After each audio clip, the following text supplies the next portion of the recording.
All right, students, welcome to Behringer mixer training. Okay, a couple of things you got to know about this mixer. Number one thing to know is that, and it's not turned on right now, so I can demonstrate this, is never turn them all the way up. A lot of kids just come in here and they're like, okay, we're ready to go. Let's just turn it all the way up. That will wreck the mixer, okay? It will fry it, okay? There's just no good way to put it. You're going to wreck the mixer. And you're like, but why, Mr. Flick? Why do they allow it to go up there?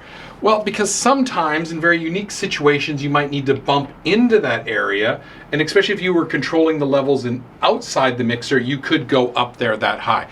But for our work that we do here, very rarely go above that line. And if you do go above it, it might just be by a millimeter or two, as you need to turn up the levels just slightly to get someone's vocals a little bit louder or the music a little bit louder. Okay, so that said, and now all these little buttons up here, I mean all these little dials and all these little buttons, no touchy, okay? Obviously we have cameras that watch all this, so never be the student that goes in and just starts, pressing some buttons on here. That will mess things up, and there are hundreds, it seems like. Well, there's not, but there's a lot of buttons on there, and it could take me 1 or 2 hours to figure out which button you pressed. Okay, I'd have to start at the beginning to get things to work again. There are some really particular ways this is set up, so I'm going to ask you to please not touch any of these buttons. The only thing you're touching are these sliders for the levels here. Now, we have a couple of things you need to know. The main mix always goes up to the 0 line, and there's a dark line there. It's called the 0 line. Okay, that's the dark line, and you match up the little white line on top of the slider with that black dark 0 line. Okay, so the main mix is to 0. But before we do, let's go ahead and turn on the power here. So turn on the amp, going to turn on the headphones, so everything's good here.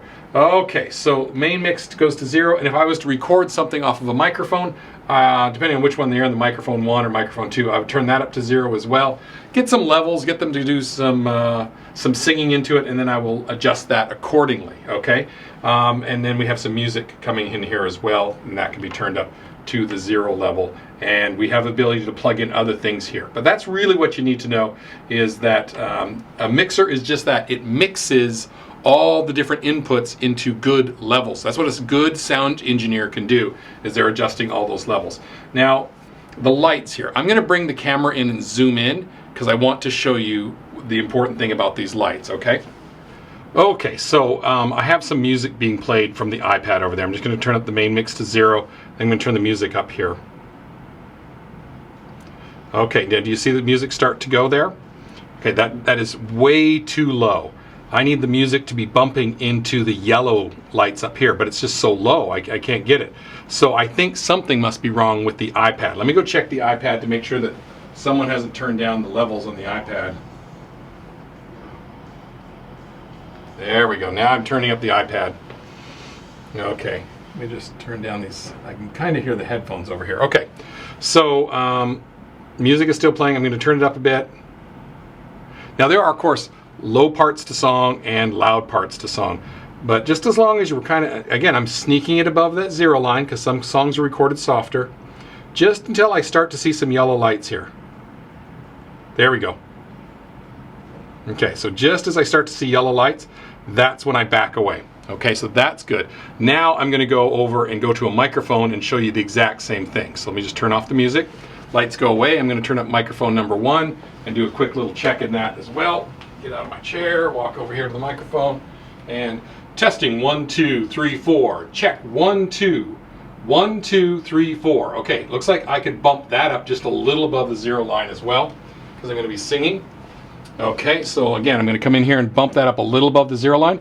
Do you see this little red light here? It's called the clip light. You never want to see that. So if you're the sound engineer and someone is singing, okay, check 1, 2, 3, 4.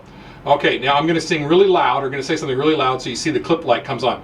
Loud, loud, loud! Okay, so that little clip light, you never want to see that. So if your artist, your singer, is clipping, that little light is coming on, that means too much information, too much audio is coming into the system, and it's going to start clipping it, and it's going to sound horrible, okay? So you've got to, as the sound engineer, you're continually adjusting to make sure that your artist, your singer, is staying in the yellow, but never, or bouncing into the yellow, but never going up into the red or clipping. You never want to see that clip light, okay? That's really important as a sound engineer. You never want to see that. Okay, that kind of covers that part.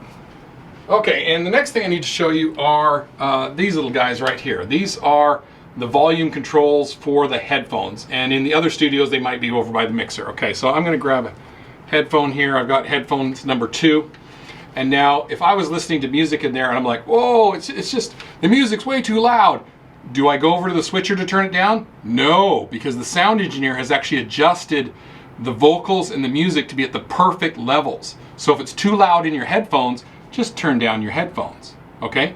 If it's too soft in your headphones, don't go back over to the mixer. Don't crank everything up and get them all clipping. You don't want them clipping. You control it here. And so your artists, different artists want different things. So they might adjust it higher, low. Some artists really love the music loud in their ears. Others don't want it very loud in their ears. But that's why there's individual controls for all 4 headphones, okay? But never, never, never, never, if it's feeling like, oh, it's way too loud, don't adjust over at the mixer, okay? Because if the mixer is bouncing into the yellow, that's exactly where it needs to be, okay? Adjust the sound levels here to suit your own taste of how loud you like your headphones, okay? That's what happens over here. And while I'm here, make sure that your headphones are all in good shape. I mean, this shouldn't be a big spaghetti mess here. It should be nice and clean. You should be able to find your line here. But look, I've got a little knot here. So I'm going to unplug number 2, and I'm just going to go ahead and fix that little knot that we have there. You just want to take care of your studio space, okay? So really make sure your headphone wires, everything's nice and organized, nice and neat. Nothing's out of place. Nothing get tripped on. Be very careful in here with the wires. Plug that back in, and it is ready to go. But anyhow, that's headphone controls. That's what you adjust if something is too loud or too soft in your ear, but the lights over on the mixer are where they should be, okay? So that's really important.